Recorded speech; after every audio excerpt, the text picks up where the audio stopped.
In our town, they said Madame Amara left the market every evening, but her shadow never followed her home.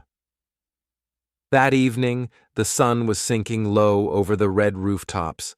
Traders were tying up their wares, sweeping, and counting their day's coins. Madame Amara, the wealthiest fabric seller in the market, was the last to close. Everyone knew her stall: shining lace, colorful ankara, and customers always lining up. She was respected, admired, and even envied. She wrapped her headscarf, adjusted her golden earrings, and walked out with her usual proud steps. But that was when Mama Ijoma gasped. "Look," she whispered. We all turned. Madame Amara was walking away, yet her shadow stayed behind at her stall. It stood tall, stretched across the wooden table, refusing to follow her. At first, people said it was a trick of the light, but the sun had already set. The lanterns were lit, and still, the shadow was there.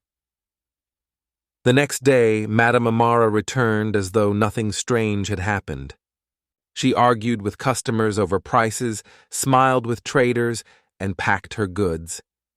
But at sunset, again, the same thing happened. She walked away.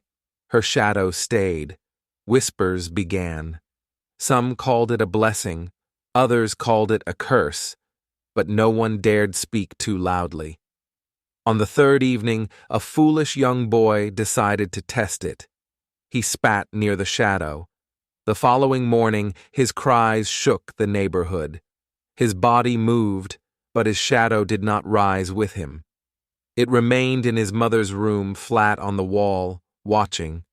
Fear spread. The elders gathered. "Shadows are not only darkness," one said. "They are tied to our very life. When they linger, something else is living through them." From that day, no one closed their stalls near Madame Amara. At sunset, they packed quickly and fled, leaving her corner empty. But the shadow never left. Every evening, it stood there by her stall, waiting. Some nights, people swore they saw two shadows by the table, long, still, side by side. One belonging to Madame Amara, the other to the boy who had mocked it. And if you walk through that market at night, you may hear whispers, not from the traders, but from the shadows themselves, bargaining in voices that are not human.